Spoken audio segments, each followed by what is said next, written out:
Hello everyone. तो आज हम लोग ब्लैक बुक का क्वाड्रेटिक इक्वेशन सॉल्व करने जा रहे हैं। फर्स्ट क्वेश्चन कह रहा है कि एक्सप्रेशन पॉजिटिव हो जाए, तो इसको पॉजिटिव रख लेते हैं। डिनोमिनेटर से x कॉमन ले सकते हैं, तो 2x² प्लस 3x प्लस 1, ये पॉजिटिव। यहाँ से सॉल्व करके आपको x की वैल्यू पूछी जा रही है, कर लेते हैं सॉल्व। तो 2x माइनस 1, और इसको आप फैक्टराइज कर सकते हो 3x को 2x प्लस x लिख के। 2x minus 1 divided by x times, ये आपका आ जाएगा 2x plus 1 times x plus 1 greater than 0। तो क्रिटिकल पॉइंट्स यहाँ से आपको क्या क्या मिल रहे हैं, -1, -1/2, 0 और +1/2, plus minus plus minus plus. Greater than का मतलब हुआ आपको रीजन मिल जाएगा पॉजिटिव वाला, -∞ टू -1, -1/2 टू 0 और 1/2 to infinity, -∞ to -1, -1/2 to 0, 1/2 to infinity.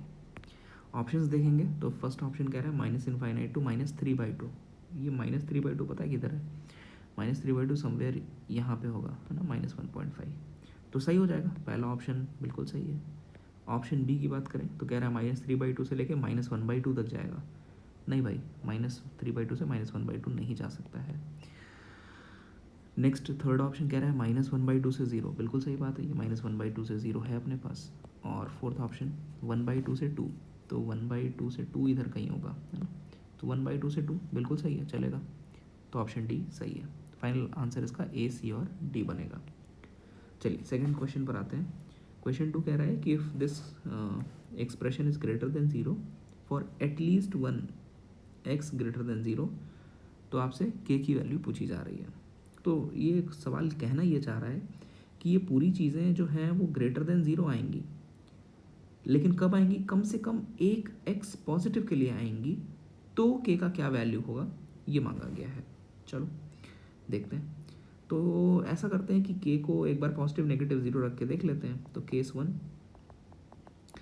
If k positive, अगर k को मैं पॉजिटिव मान लूँ, तो जब k पॉजिटिव हो गया तो आपको दिख रहा है ये लीडिंग कोएफिशिएंट पॉजिटिव है, और क्वाड्रेटिक में लीडिंग कोएफिशिएंट पॉजिटिव है, तो अपवर्ड पैराबोला बनेगा। हाँ, चाहे d कैसा भी हो, हाँ, पॉजिटिव हो नेगेटिव हो इक्वल टू 0 हो, पैराबोला तो अपवर्ड ही बनेगा। तो जब पैराबोला अपवर्ड बनेगा तो कम से कम एक x पॉजिटिव के लिए तो ये क्वाड्रेटिक पॉजिटिव हो ही जाएगा, हाँ, चाहे वो कैसा भी पैराबोला हो, चाहे ये टच कर रहा हो या ना टच कर रहा हो, अपवर्ड पैराबोला होना चाहिए। तो कभी ना कभी तो किसी x पॉजिटिव के लिए तो ये ऊपर आएगा ही आएगा, मतलब k की कोई भी पॉजिटिव वैल्यू सेटिस्फाई कर जाएगी। केस 2 अगर हम माने कि k अगर 0 है, इफ़ k इक्वल टू 0, तो अगर इस गिवन एक्सप्रेशन इनइक्वालिटी में अगर k 0 रख दूँ मैं, तो मुझे -4x प्लस 1 ग्रेटर देन 0 मिल रहा है। तो x की वैल्यू आ जा रही है x इज़ लेस देन 1/4। मतलब क्या कोई पॉजिटिव मिला क्या, 1/4 से छोटा कोई पॉजिटिव वैल्यू है अपने पास? हाँ, बहुत सारा है, तो मिल गया, सेटिस्फाई हो गया। कम से कम कोई भी पॉजिटिव x के लिए आपको ये एक्सप्रेशन सेटिस्फाई करेगी, इनइक्वालिटी सेटिस्फाई कर गया, मतलब k इक्वल टू 0 भी चलेगा, है ना, ये दोनों चल रहे हैं। अच्छा, केस 3 ले लेते हैं। केस 3 में इफ़ k नेगेटिव, अगर k हम नेगेटिव मान लें, तो अभी सोचने वाली बात आ गई यार। देखो k नेगेटिव आपने बोला है, और इन्होंने जो क्वाड्रेटिक दिया है, अगर k नेगेटिव मान लिया तो सबसे पहली बात तो ये डाउनवर्ड पैराबोला हो गया, डाउनवर्ड पैराबोला हो गया। अच्छा, तो डाउनवर्ड पैराबोला में सवाल ये चाहता है कि जो क्वाड्रेटिक एक्सप्रेशन है वो कम से कम पॉजिटिव हो जाए किसी एक कम से कम एक x पॉजिटिव के लिए। तो थोड़ा समझने की कोशिश करते हैं। इसमें कहना ये चाह रहा है कि अगर ये एक्स एक्सिस है आपका, और डाउनवर्ड पैराबोला में कम से कम एक x पॉजिटिव के लिए क्वाड्रेटिक पॉजिटिव हो जाए, तो सबसे पहले क्वाड्रेटिक पॉजिटिव का क्या मतलब है? क्वाड्रेटिक पॉजिटिव का मतलब है कि पैराबोला x एक्सिस के ऊपर होगा। अच्छा, कुछ इस प्रकार का, तभी तो आप देख पा रहे हो कि इस रीजन में आपका क्वाड्रेटिक पॉजिटिव हो गया है। अच्छा, ठीक है। दूसरी कंडीशन ये बोली जा रही है कि कम से कम एक x पॉजिटिव के लिए ऐसा होगा, मतलब मतलब सोचो अगर अब मैं ज़ीरो ओरिजिन यहाँ ले लूँ, तो क्या आपको कोई एक्स ऐसा पॉजिटिव दिख रहा है जिसके लिए ग्राफ आपका ऊपर हो एक्स एक्सिस के? नहीं। देखो ना, यहाँ पे जहाँ भी जाओगे आपको ये जो पैराबोला है वो नीचे ही जाता हुआ दिखेगा। ओके, मतलब क्वाड्रेटिक पॉजिटिव नहीं मिल रहा है। अच्छा, तो मतलब ओरिजिन हमने जहाँ सोचा था वहाँ नहीं ले सकते हैं। ठीक है, तो कहाँ ले सकते हैं? देखो, अगर मैं इस रूट के लेफ्ट में कहीं पे भी ओरिजिन ले लूँ, मानो यहाँ ले लिया ओरिजिन, तो क्या आप दी हुई बात सेटिस्फाई कर रही है? सोच लेते हैं। तो सोचना ये है कि कम से कम कोई एक ऐसा एक्स पॉजिटिव मिल रहा है क्या जिसके लिए क्वाड्रेटिक पॉजिटिव हो रहा हो। मैं दोबारा बोलता हूँ, क्या कोई कम से कम एक एक्स पॉजिटिव मिल रहा है क्या जिसके लिए ग्राफ आपका एक्स एक्सिस के ऊपर हो? हाँ, मिल रहा है ना। देखो, ये एक ऐसा एक्स है जिसके लिए आप अगर देखने जाओगे तो आपका ये क्वाड्रेटिक पॉजिटिव वैल्यू देगा, ग्राफ ऊपर है एक्स एक्सिस के। अच्छा, तो मतलब ये है कि मैं ज़ीरो यहाँ ले सकता हूँ। अच्छा, और कहाँ ले सकता हूँ? मैं कहीं भी ले सकता हूँ यहाँ से। अब लेफ्ट में क्या मैं यहाँ ले लूँ ज़ीरो तो चलेगा? हाँ, चलेगा ना। देखो, ज़ीरो के राइट में आपको कम से कम एक एक्स ऐसा तो मिल ही रहा है जहाँ पे ग्राफ एक्स एक्सिस के ऊपर हो। ओके, मतलब कहने का ये हुआ कि एटलीस्ट वन रूट पॉजिटिव होना चाहिए। देखो ना, है ना, इसके यहाँ पे मैं अगर ज़ीरो लिया था तो एक रूट आपको पॉजिटिव दिख रहा है, यहाँ ज़ीरो ले रहा हूँ तो दोनों रूट पॉजिटिव दिख रहा है। तो यहाँ से बात ये समझ में आई है कि एटलीस्ट वन रूट पॉजिटिव, कम से कम एक रूट पॉजिटिव तो होना चाहिए, तभी दी हुई बात हाँ सेटिस्फाई करेगी।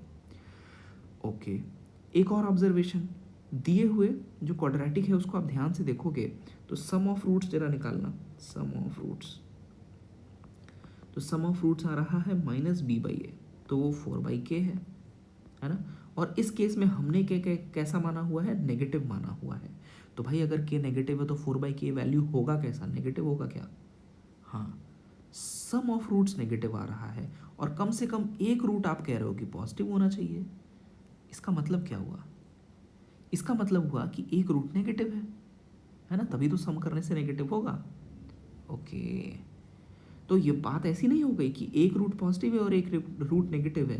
तो यहाँ से हम ये बात कंक्लूड कर सकते हैं कि वन रूट इज पॉजिटिव और दूसरा root is other root is negative, है ना। तभी तो ये दोनों बातें सेटिस्फाई करेंगी। ओके, दोनों नेगेटिव हम रूट ले ही नहीं सकते थे क्योंकि पहले ही हमने सोचा था कि एटलीस्ट वन रूट तो पॉजिटिव होगा ही होगा, अदरवाइज वो कंडीशन ही मेट नहीं हो रहा था। अच्छा, तो वन रूट पॉजिटिव है, वन रूट नेगेटिव है, तो यहाँ से हम क्या बोल सकते हैं? क्या मैं यहाँ से ऐसा बोल दूँ कि product of roots is negative? हाँ, बिल्कुल सही बात है। अगर एक रूट पॉजिटिव एक रूट नेगेटिव है तो उनका प्रोडक्ट तो नेगेटिव होगा ही होगा। ओके, ठीक है, तो product of the roots alpha beta बोल देता हूँ। तो प्रोडक्ट ऑफ रूट हम क्या लिख सकते हैं? c/a, वो आपका दिख रहा है 3k + 1 divided by k, 3k + 1 divided by k। और ये कैसा? Negative, product of roots negative. इसको सॉल्व करते हैं ज़रा। इसको सॉल्व कर रहे हैं तो -1/3 और 0 मिला है, तो प्लस माइनस प्लस। नेगेटिव का मतलब ये वाला रीजन है, मतलब -1/3 से 0 तक। और आपने के नेगेटिव मान के सॉल्व करना शुरू किया है तो इसमें से जो नेगेटिव वैल्यू है वही लेनी है। तो भाई ये पूरा ही नेगेटिव है, -1/3 से 0। तो ये आपका आंसर आया है केस 3 से, है ना। अब सारे आंसर को मिला लेते हैं। केस 3 से -1/0 आया, केस 2 से k = 0 आ गया था, और केस 1 से पूरा ही k > 0 आ गया था। इन तीनों ही को आप मिला लीजिए, मतलब यूनियन ले लो, तो तीनों का यूनियन आपको मिल जाएगा। फाइनल जो आंसर है वो -1/3 से देखो 0 तक आए थे, फिर 0 भी है ही अपने पास और 0 से बड़ा भी सब कुछ है अपने पास, मतलब पूरा इन्फिनिटी तक जा सकते हैं। तो -1/3 से इन्फिनिटी अपना आंसर बन रहा है। अब ऑप्शंस देख लेते हैं। ऑप्शन ए में कह रहा है 1 से इन्फिनिटी। भाई 1 से इन्फिनिटी है क्या अपने पास? हाँ, है ना, 1 से इन्फिनिटी है। ऑप्शन बी 0 से इन्फिनिटी, क्या 0 से इन्फिनिटी है? बिल्कुल है, केस 1 वही था अपना। ऑप्शन सी कह रहा है -1 से इन्फिनिटी, क्या -1 से इन्फिनिटी है अपने पास? बिल्कुल नहीं है, अपना -1/3 से इन्फिनिटी शुरू होगा। ओके, फोर्थ ऑप्शन कह रहा है -1/4 से इन्फिनिटी, क्या -1/4 से इन्फिनिटी है क्या अपने पास? हाँ, बिल्कुल है, आप नंबर लाइन बनाओगे तो -1/3 इधर है, तो -1/4 यहाँ होगा, और आपका आंसर था -1/3 से इन्फिनिटी। तो बिल्कुल -1/4 से इन्फिनिटी भी है ही अपने पास। ठीक है, ऑप्शन डी भी सही है। तो ए, बी और डी इसका आंसर बन रहा है।